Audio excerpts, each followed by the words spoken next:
Lovely. So tonight's session is very much about the thoracic. So this is a really great way to work when we're thinking about our posture. So often when we're sitting at desks, we can come into kyphosis this is my profile, kind of slumped position. This is also quite a protective position that we automatically can move into. And we're going to be starting with a restorative position to open up the thoracic spine. So we're going for the most comfortable option here. If you want to go for something a little bit more austere, you can use simply a brick behind the thoracic. So we're looking to the area in between the shoulder blades. Otherwise, we can create this propped up bolster on bricks, either one brick or two, depending on the height that you want. A little blanket underneath the head and a little block underneath the buttocks, as that helps create extra support. Now, depending on your anatomy and the length of your spine, if you're very long in the spine, you want to think about a longer sort of platform for you to rest into. Ideally, the blanket behind the head allows for the head to lift and the chin to tuck in. And then you bring the arms down by your sides. Now, bring your attention to your feet. You may want to allow for the knees to knock in towards the midline, or you can simply move into a semi-supine. Or if you want to experiment, we can straighten out the legs away from the midline to release into this position. And as it's been warm today, this probably suits most bodies as we're quite relaxed when it's hot. Or indeed, you can come into Baddha Konasana. Many different options here. So whether you come into your butterfly, just be mindful of the groin and overstretching into that area. And allow for the arms to simply roll out from the torso. And begin to notice what you notice, whether it's the breath, whether it's the sense of relaxation that may come over you, and maybe something else. And without trying to change anything, just notice where you're breathing. If you're automatically breathing in through the nostrils, and how that might be. And indeed, notice where the breath is moving into the torso, whether there's some movement around the upper spine, the clavicular spine, around the front of the chest, the collarbone. Maybe notice if there's any movement down into the belly, down to the lower abdomen area, and maybe even feel some movement into the back of the spine here. Just observe, just for a moment. And of course, we could stay here much longer, but we're going to bring the knees in towards the midline. So if your legs are in Baddha Konasana, draw those knees up. And we're going to come out of your lovely restorative position. So it's probably safest to lift yourself up onto your sit bones and move the props to the side, making sure they're not in the way. And we're going to need plenty of space alongside the mat here today. So as you bring yourself back into your semi-supine or constructive rest pose, with the hands meeting the back of the hands meeting the ground, allow for whatever changes to take place here as you draw yourself into a more flat back position. And we're going to take the back of the hands as they rest against the floor and stroke them up beyond the shoulders and the head to come into some snow angels. I mean, we should really call them something like sun angels today. Imagine that you're floating on a body of water and the back of the hands are stroking alongside the mat or the ground to the side of you. So on the inhalation, we're going to inhale the arms up and over, inhaling through nostrils, and exhale, stroking those hands back down, feeling into how much shoulder mobility you have available today. Inhaling the arms up and overhead, Exhaling the arms as you stroke them back down again. We're then going to explore the mobility of the neck. So looking over to the left shoulder, how does your neck feel before looking over to the right shoulder? So neck mobility is a really good sign of how much tension we're holding in the body. So taking the hands to clasp around the back of the head, rest the hands around the back, ledge of the head as it were, and rest the elbows down alongside. So you've got this lovely open and wide sense of the arms with the support of the back of the hands. Now we're going to come into the basic exercise as coined by Stanley Rosenberg, utilizing the eye muscles to release around the neck muscles. So we're gazing over to the left corner of the eye socket with the face pointing up towards the ceiling. And we're going to hold that gaze, gazing over to the left corner of the eye socket. And we're allowing for any sense of transitional state to come about. So that's whether you feel like you want to yawn or to sigh. If that's the case, please allow for that. And maybe there's a sense of calm that comes over you. And just notice what's going on in your mouth. Are you salivating or do you have a dry mouth? If you're salivating, it would suggest that you're very much in the parasympathetic nervous system, that state of rest and digest, which is what we're looking for. But if you have a dry mouth, maybe there's a sense of residue anxiety. Just observe without making a judgment. There's no right or wrong here, but simply noticing and trying to affect our nervous systems. So we're gazing over to the left corner of the eye socket, and we can hold that for about 30 seconds or longer. If you feel that you're salivating and you have dropped into that parasympathetic nervous system, so that's part of the autonomic nervous system, we're going to release the eyes, looking up towards the ceiling. Acknowledge whether you feel dizzy at all, before drawing the eyes over to the right corner of the eye socket. Without straining the eyes, we're not staring hard. There's a sense of softness as we sink back into our vision. So we're holding the eyes to the right corner of the eye socket and observing those same aspects of this exercise. So noticing whether a sense of calm comes about, whether there's a need to sigh or there's a need to yawn. And noticing if you have a dry mouth or that you're salivating. Now, one of these sides with these eye muscle exercises may be more efficient than the other. So just notice what you notice as you gaze over to the right corner of the eye socket. And when you're done, when you find yourself dropping into that situation, that state, move the eyes back through the center and release the hands. So drop the chin forwards, releasing the hands down to the side, gazing over to the left shoulder, gazing over to the right shoulder. Acknowledge whether there's any more space available or extra mobility. Now, it may be the case that your neck felt very relaxed in the first place. So please just observe how you feel in this moment and how the breath is moving through your body. So we're going to take the shins up now into a parallel position, acknowledging how it feels to draw the knees in towards the abdomen and the effect that that has on the position of the pelvis, and what it feels like to draw the knees away from the abdomen.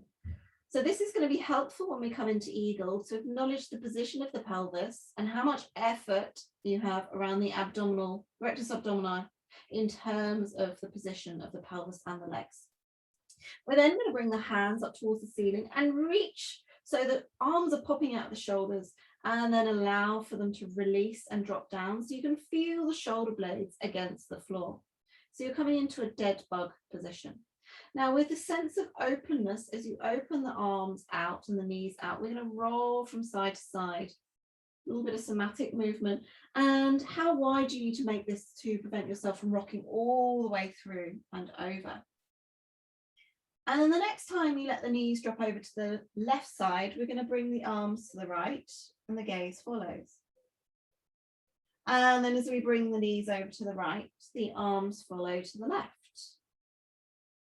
Breathing with this movement, allowing for those limbs to open wide, something you can't overthink here. Feeling into this exploration. Lovely. And then allowing for those knees to drop over to the right and the hands over to the left. We're now going to open the arms wide into a T shape and drop the knees over to the left, Jatara Parivriti, keeping the shoulders down, gazing over to the right. How does the neck feel?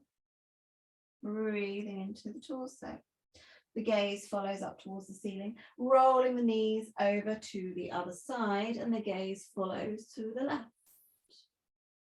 Keeping the shoulder blade grounded. And then rolling those limbs back in. So with the legs now, we're going to come into eagle. So crossing the right leg over the left. You might come into a single cross or a double cross. Acknowledge how it feels to draw the knees away and then draw the knees in. So you'll notice the pelvis is moving. There is a point when you move the knees away when there feels like there's more of a sense of effort around the abdomen to prevent that moving into the lumbar. We're going to do the same thing with the arms, coming to eagle arms, crossing the right arm over the left, maybe into an X shape.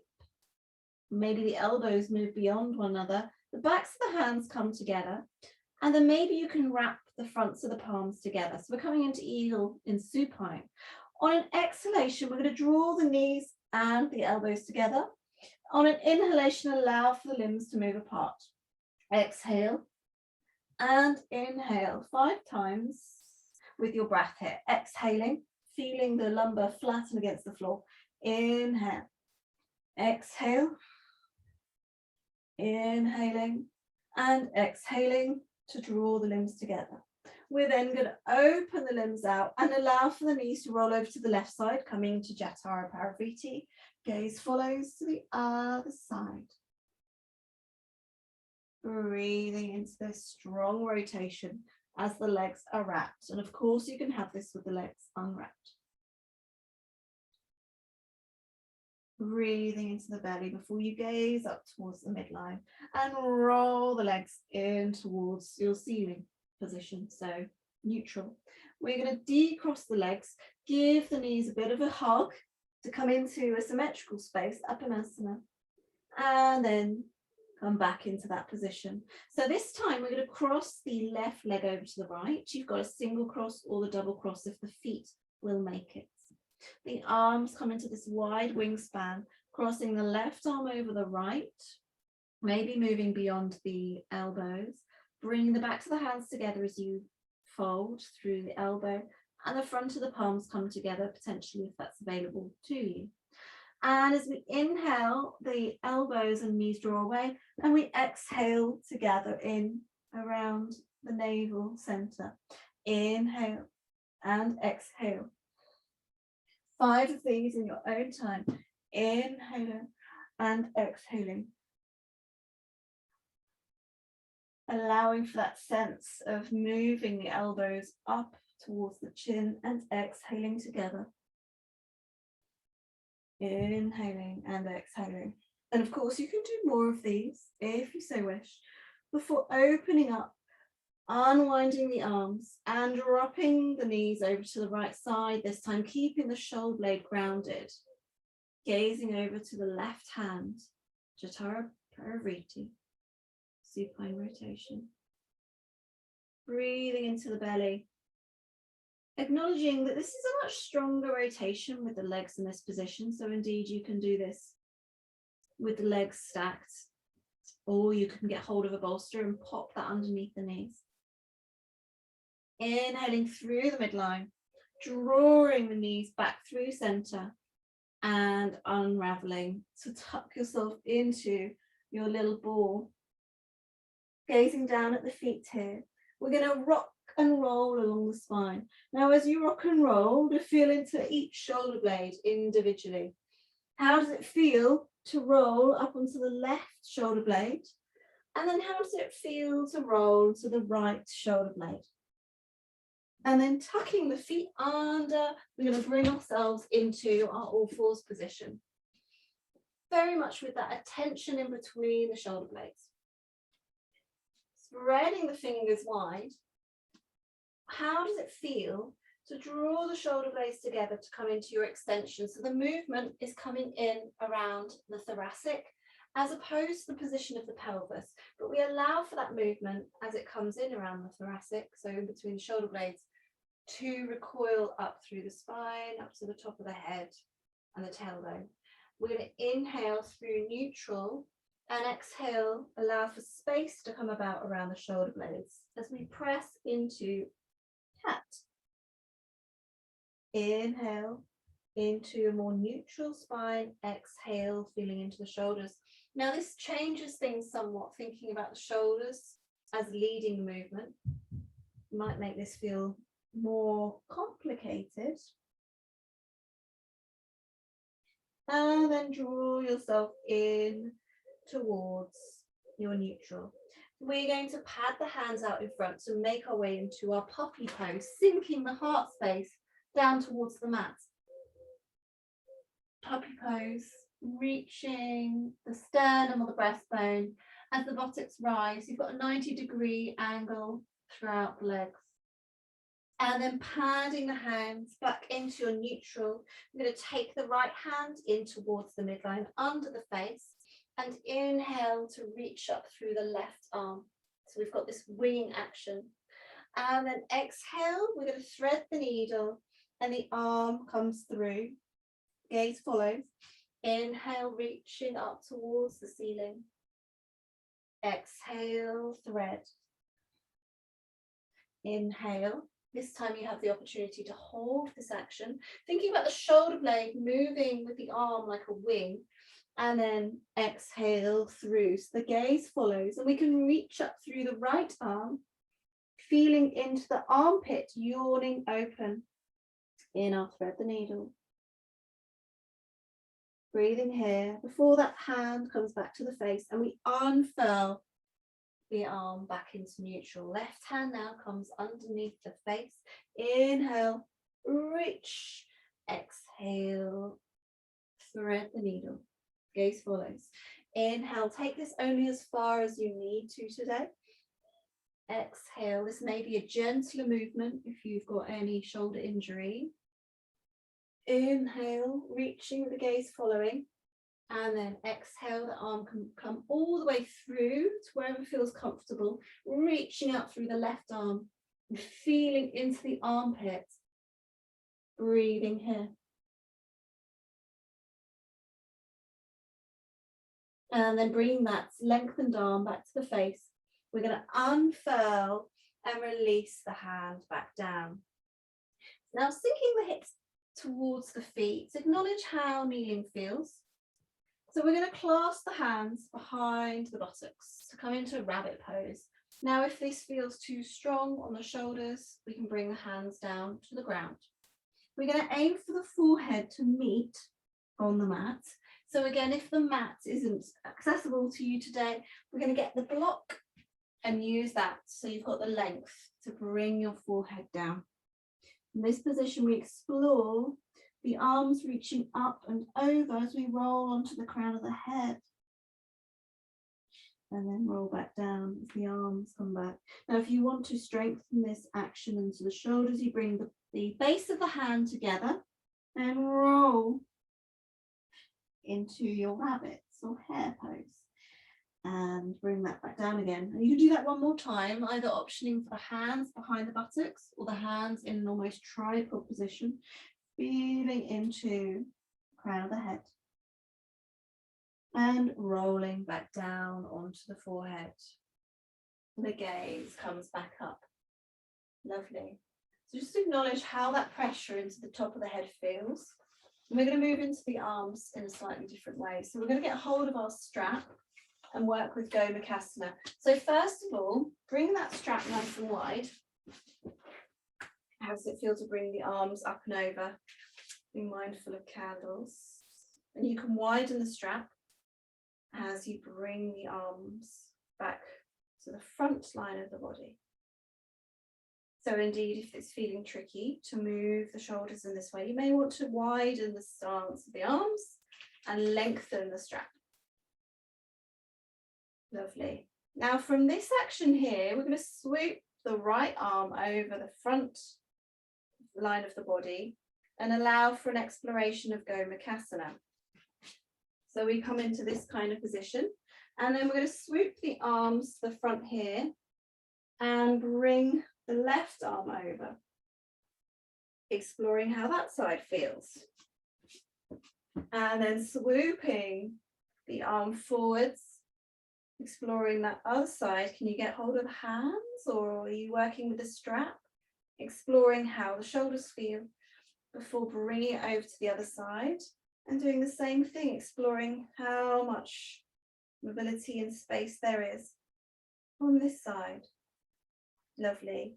And then bringing the strap forwards. We're going to move from that front position up and over to the back. Just a couple of times. Because one shoulder is likely to be maybe tighter than the other. There's going to be a little bit of asymmetry. And then we're going to drop the strap to the side. Super. So we're going to come into Viloma Pranayama now. If you're happy kneeling, come into this position. Otherwise, you can use the bolster to kneel over.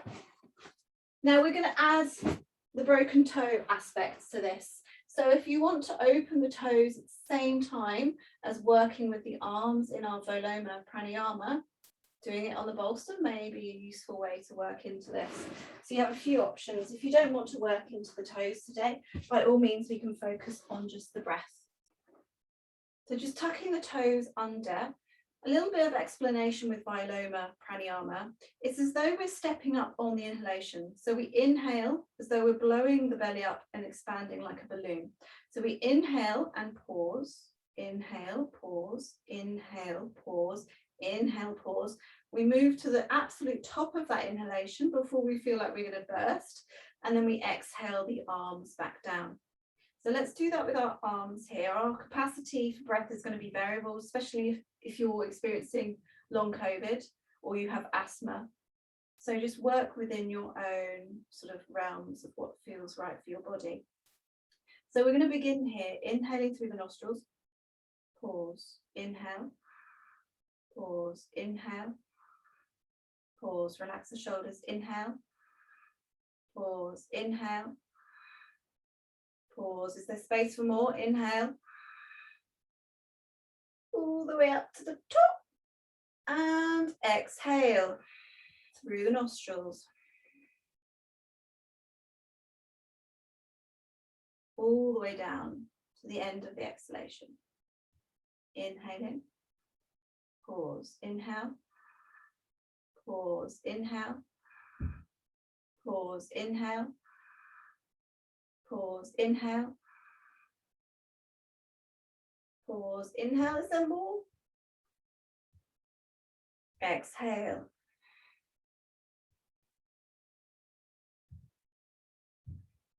All the way to the end of your exhalation. Inhale. Pause, inhale. Pause, inhale. Pause, inhale. Pause, inhale. Hold at the top of the inhalation and exhale.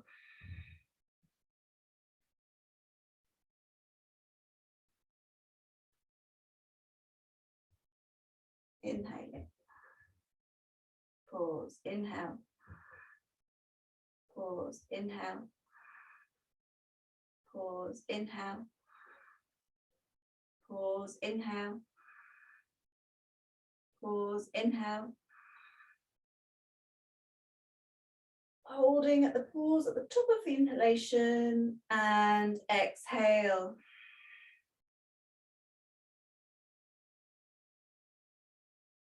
Holding at the end of the exhalation, your kumbhaka. And notice if anything has taken place within that pranayama. Has anything changed? Now we're going to remove the bolster if you were using one. Remove any props that you need and bring the arms out into your tabletop. We're going to prepare to come into our down dog. tucking the toes under and taking the weight into the legs, dropping the head and widening the stance of the hands. We're going to come up into our dogs, feeling into that lovely space available for us today. And we're going to explore lifting up through the right leg to scoop the knee forwards into a low lunge. So we're going to drop that back knee and flatten the back foot. Now we're coming into our low lunge in order to open up around the front of the hip flexor for bow. So we're going to relax that front leg and straighten to come into half Hanuman and ease forwards to allow for the hip to open. How does that feel today? Rocking onto the heel and moving onto that front foot. We're then going to tuck our weight into the hands and lift that leg through to come back into down dog. Three-legged dog. I was going to call it three-legged man. And scoop the left leg into the front, the frame of the hands, to bring the back knee down and flatten the foot. We're going to wing the hips back, rolling onto the heel, half Hanuman, and sink the hips forwards. So if you're not feeling that sinking sensation, you may need to widen the stance.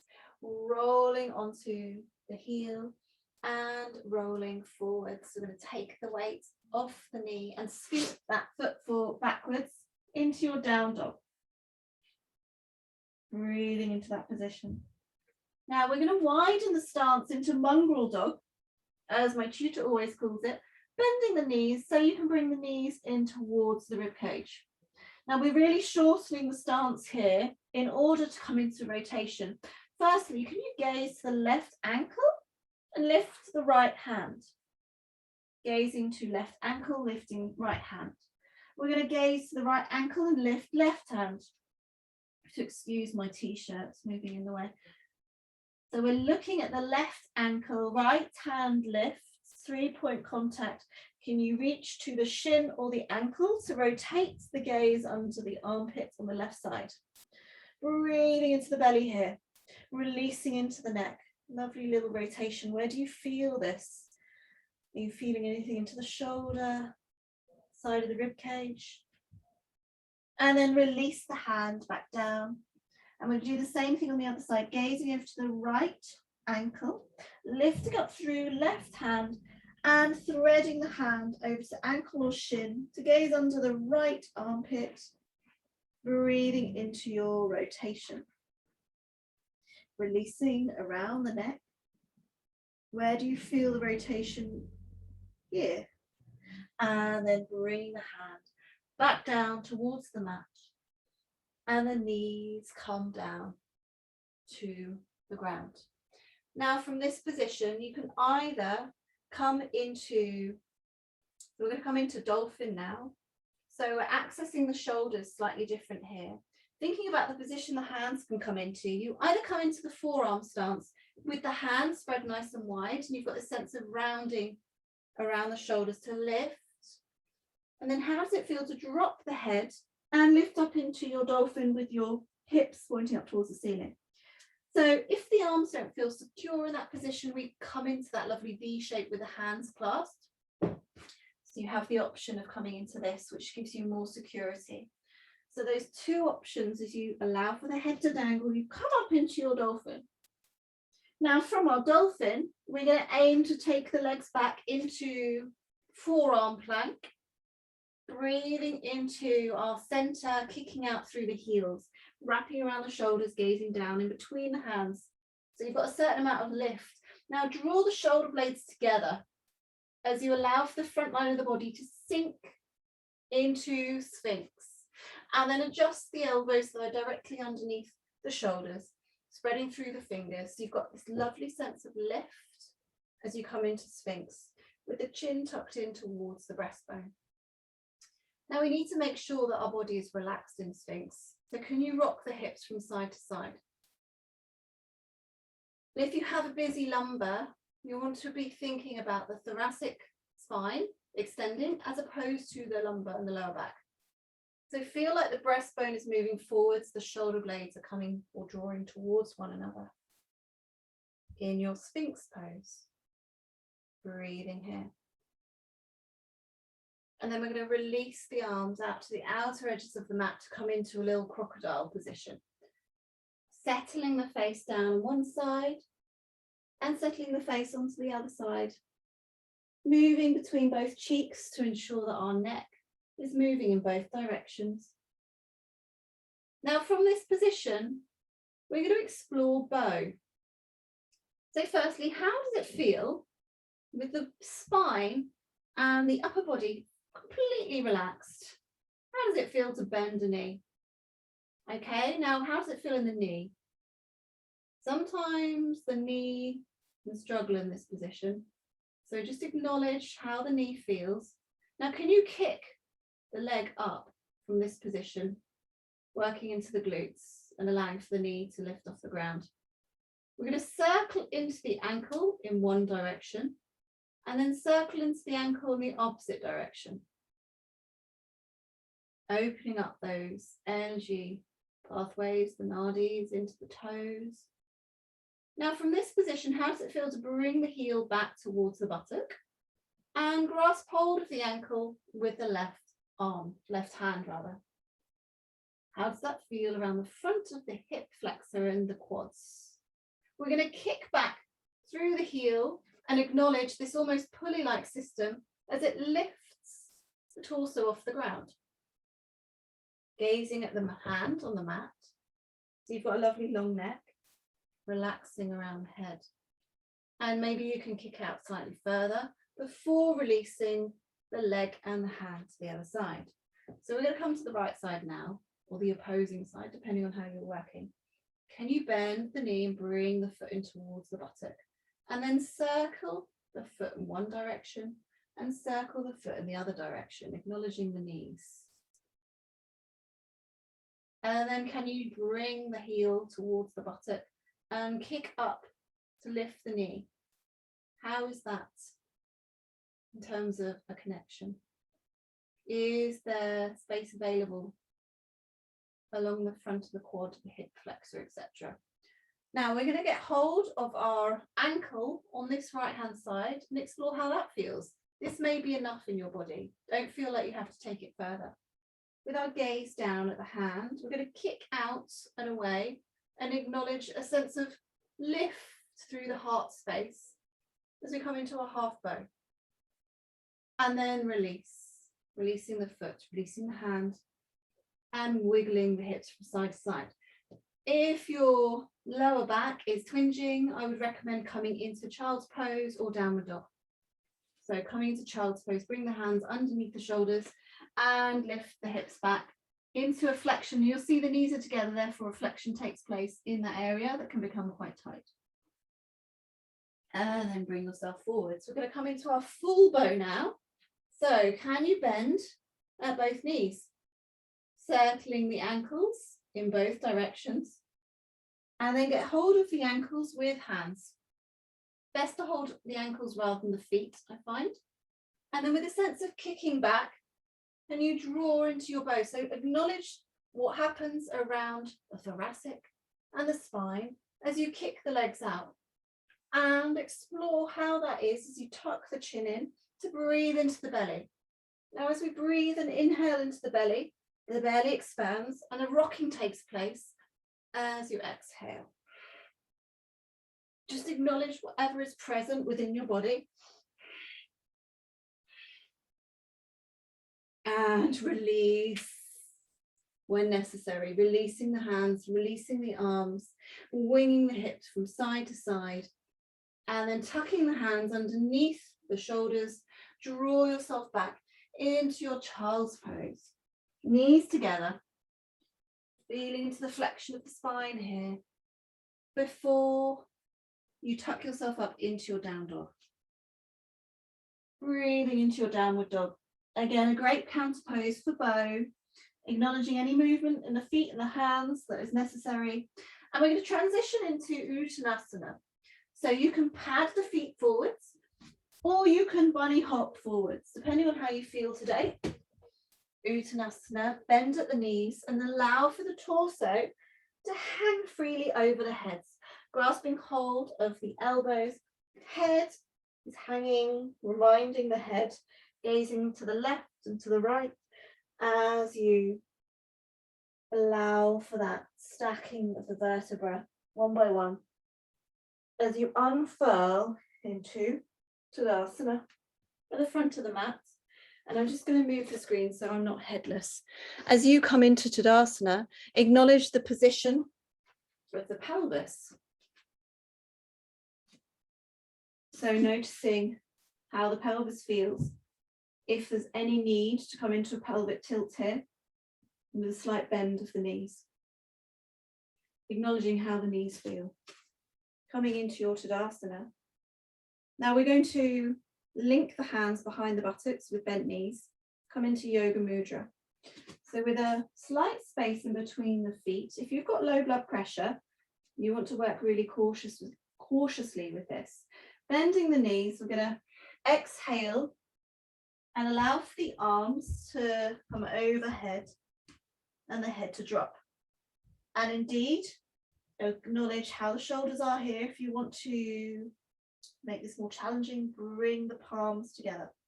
Then we're going to inhale and lift into your standing position 3 times. Exhale, arms wing overhead, neck free to move. Inhale into your standing. Exhale, Uttanasana. Inhale, standing. And then release the hands down alongside the body.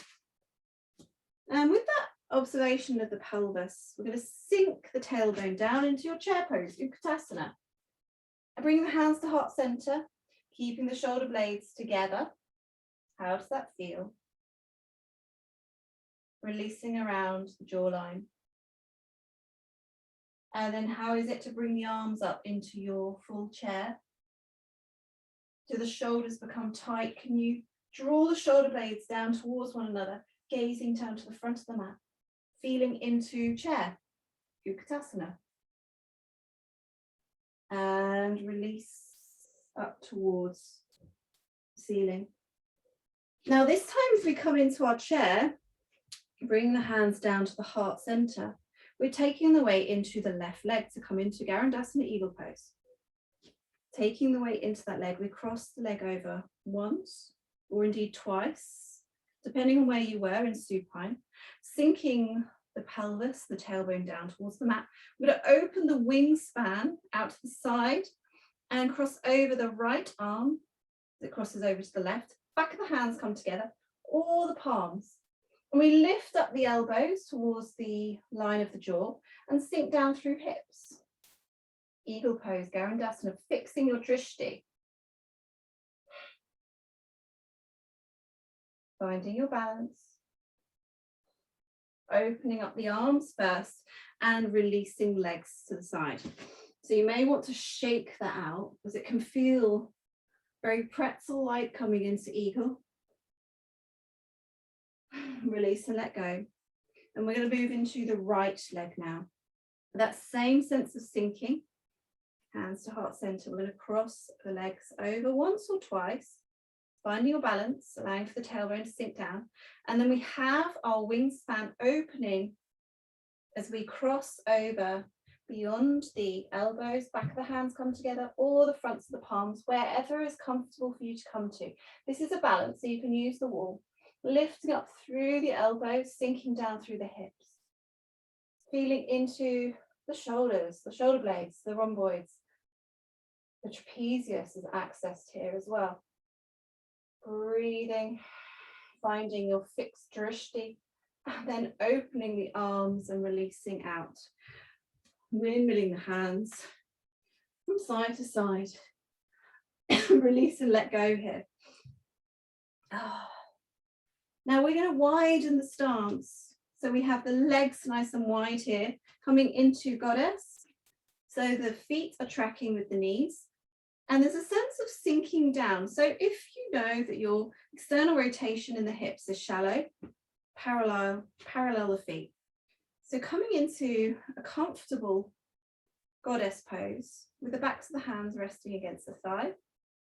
As we sink down, there's a sense of lift through pelvic diaphragm. And you feel that Mula Bandha. And then as we inhale, we're going to straighten the knees and lift up in between the hands. Exhale, the gaze follows. 3 of these, straightening the knees, lifting up the gaze and feeling into the shoulders as you ground down, lifting up through pelvic floor, pelvic diaphragm, Mula Bandha. Inhaling and exhaling. Now we're going to do some Viloma Pranayama with this. Stepping up on the inhalation. Inhale, pause, inhale, pause, inhale, pause, inhale, pause, inhale. All the way to the top and exhale. All the way to the bottom of the exhalation. Inhale, pause, inhale, pause, inhale, pause, inhale, relaxing shoulders. Remember to straighten the knees. Inhale and exhale. Now this time as we bring the hands down, we can do that through cactus with our lion's breath, Samasana. Inhale, pause, inhale, pause, inhale, pause, inhale, pause, inhale.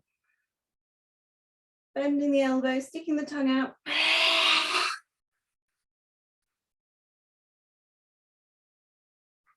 Pelvic floor, Mula Bandha. One more time. Viloma Pranayama. Stepping up on the inhalation. All the way to the top. Bending elbows, exhale.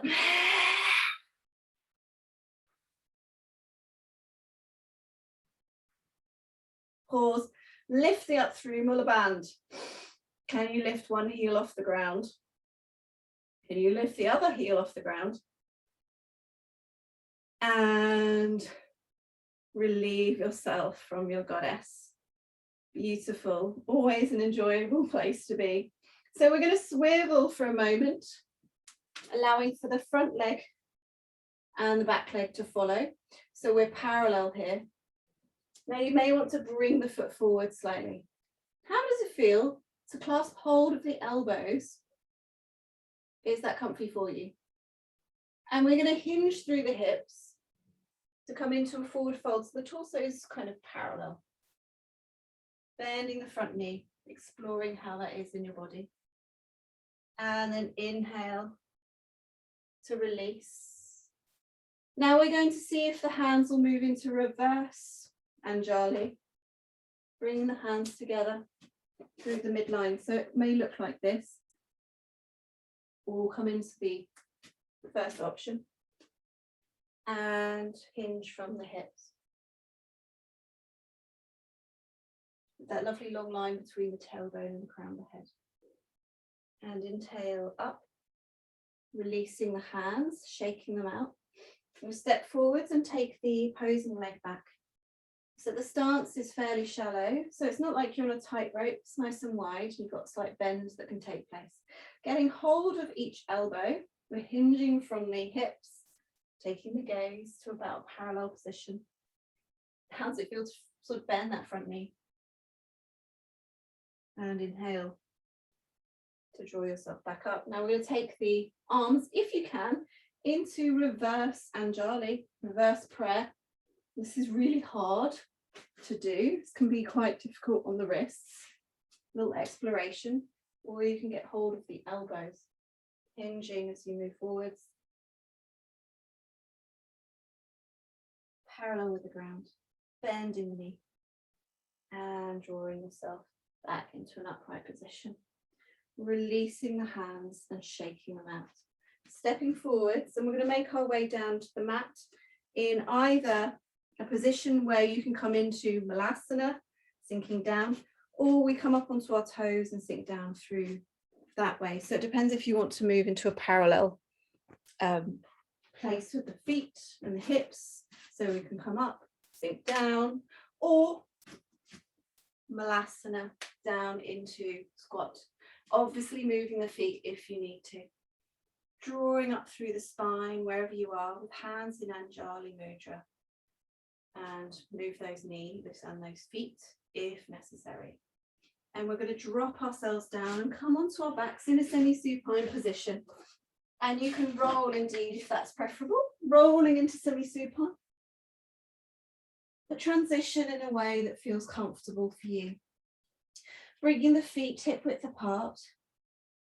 We're going to take the hands and stack them on top of the head. So the chin is tilted in towards the breastbone slightly.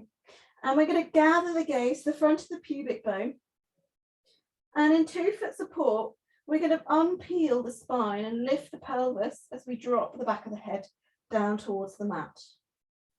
Exhaling, lifting gaze, looking at pelvic bone.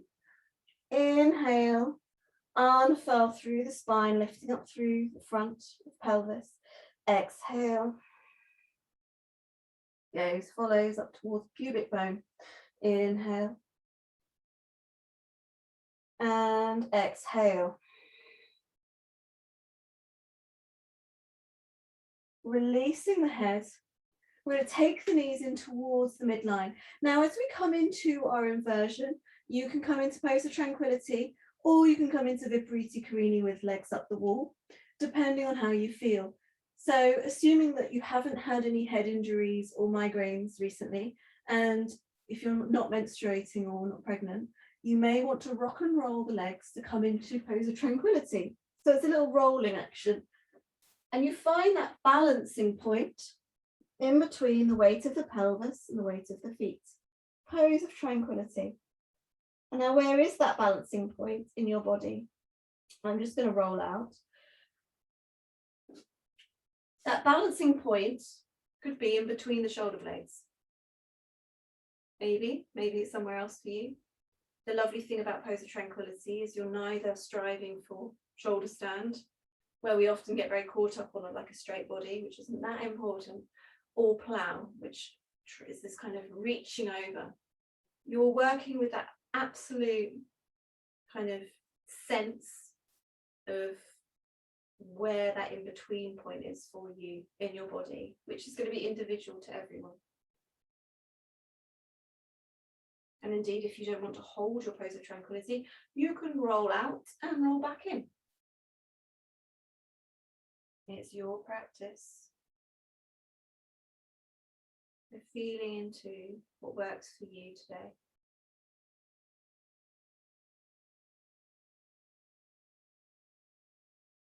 And then indeed, contemplating this exit point, feeling that shift of balance move towards the pelvis, allow for the vertebra of the spine to unfurl. So the pelvis comes down, you can draw the head up so you don't get that sense of whiplash that comes about sometimes with coming out of an inversion. And as you come out of your inversion, just notice what your body needs. It may be the case that the knees need to windscreen over to one side and windscreen over to the other side, in which case, if you're working with that, gaze over to the opposing side. Or maybe it's the case that the hips need to thread the needle. So if that is the case, you can bring the left leg out to rest the ankle onto the knee, engaging the foot, and gather the legs in towards the midline. As we've been very focused on the shoulders, maybe you just need to give the hips the opportunity for a little bit of attention. And in this position here, we can take the hand and allow for the legs to drop over to the right side as the arms come out to the sides to again come into Jatara Parivriti, but in a slightly different way, gazing over to the opposing side. And then bring the gaze up through center. Allow for the knees to roll in, lengthening before you bring the legs back out. So this time the right side comes out to rest, heel, thread the needle, gathering the knees in towards the chest. How's this hip feel? And then taking hold of the knee, allow for the legs to roll over to the side as the arms drop out into your Jatara Parivriti. Where is that point where the shoulder wants to lift? And can you gather the shoulder back? So Jatara Parivriti on a slightly different means into it. Acknowledging how sensation feels different here within the hips as you gaze over to the opposing side. And then gaze comes up through the midline, rolling the knees back in to neutral and dropping the legs down. And we're going to make our way into Shavasana. Option here, if you want to work more strongly into the thoracic before you come into Shavasana, you have another way to come in, which would be with a brick underneath the shoulder blades and a block or some padding from a blanket. Now you can use obviously a very tightly rolled up towel would suffice as a brick, and you gather or lay yourself over that so the shoulder blades sort of open over the brick, and the arms can explore how it feels to lift them up or draw them back. So it's a bit snow angel-y, finding a position that works for you. So there's going to be like a sweet spot, like if you're having a massage and there's an area that really needs some attention. The head is positioned so the chin is in alignment and tucked in slightly so the neck's nice and long. And indeed, you can lengthen out the knees and the legs here. So you can come into this before coming into Shavasana, or you can come straight into Shavasana, or indeed the restorative position that we started with at the beginning of the session. Releasing into whatever position you're in. And if you are coming into the brick version of this, you may want to move that brick around just to find a position that works for you. I find if I've got my shoulders just over the top of the brick, that may be the right place for me and my body, but there is a bit of a movable piece there.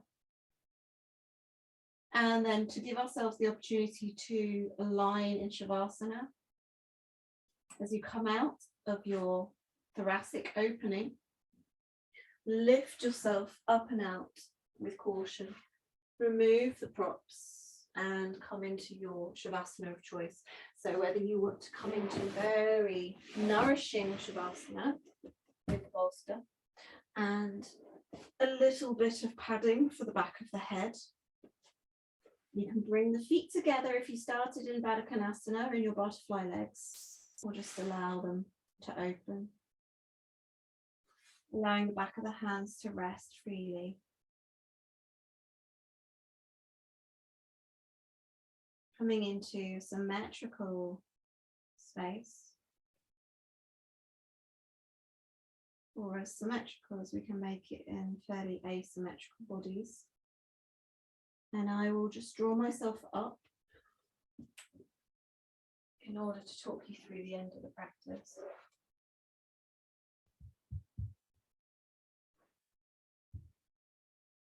So today's session was very much about the physicality and the anatomy of accessing that area that we call the heart center. So often we talk about that in an energetic and an emotional way, but today we've worked very physically with one layer, you might say, like one way in, which is the physicality or the positionality and alignment of this region, which is affected by the shoulders, the neck, the area around the rib cage. So we're looking for balance. And because our modern day lives are not necessarily based on an openness around the thoracic rib cage or case, cage would suggest rigidity, and this area is actually designed to be flexible. It means that we need to move into more of an extension and more of a sense of shoulders moving back and shoulder blades drawing together to find that sort of neutral space.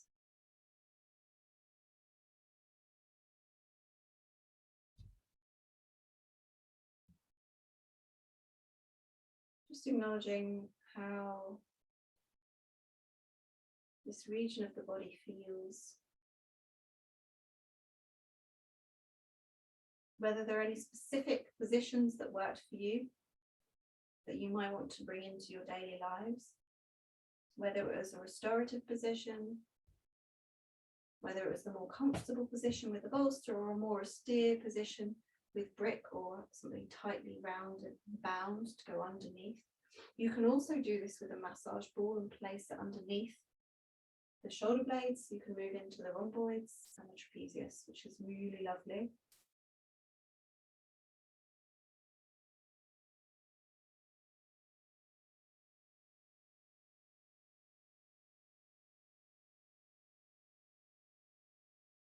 As you lie in your shavasana, just allow for that process of consolidation to take place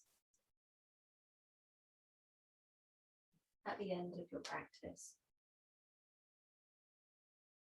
consolidating the effects.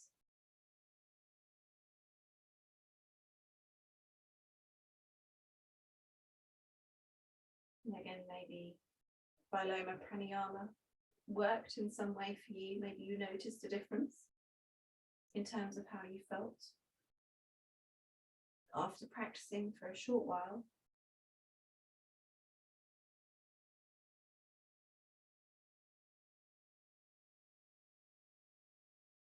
Or maybe one of the basic exercises, accessing the eye sockets, worked for you in terms of relieving tension around the shoulders and the neck. And there might be someone out there that you know that has extremely taut shoulders, extremely tight necks, that could make do with this kind of practice.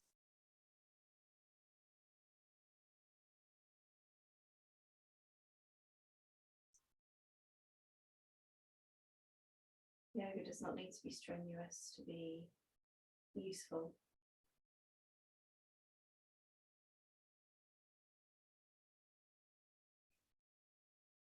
And wherever your awareness has gone to, just draw that awareness back into the body, into the extremities.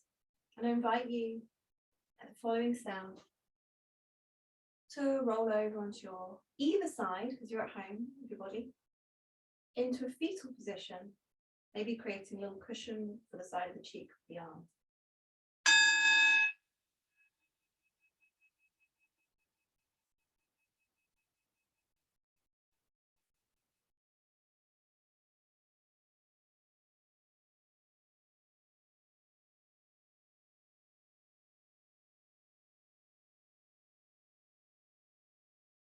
And then removing glasses if you're wearing them and putting them aside for a moment. At the end of the following sound, I invite you to ground down through the arms and lift up into an easy cross-legged or seated position of your choice.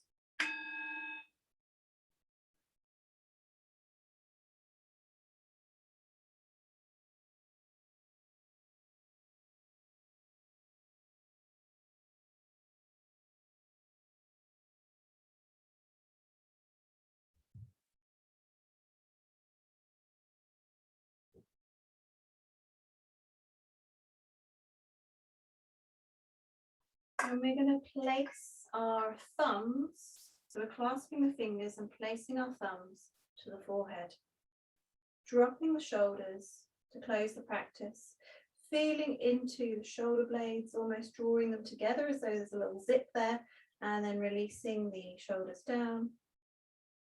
The forehead resting against the thumbs, bowing in acknowledgement of the space in between. Namaste.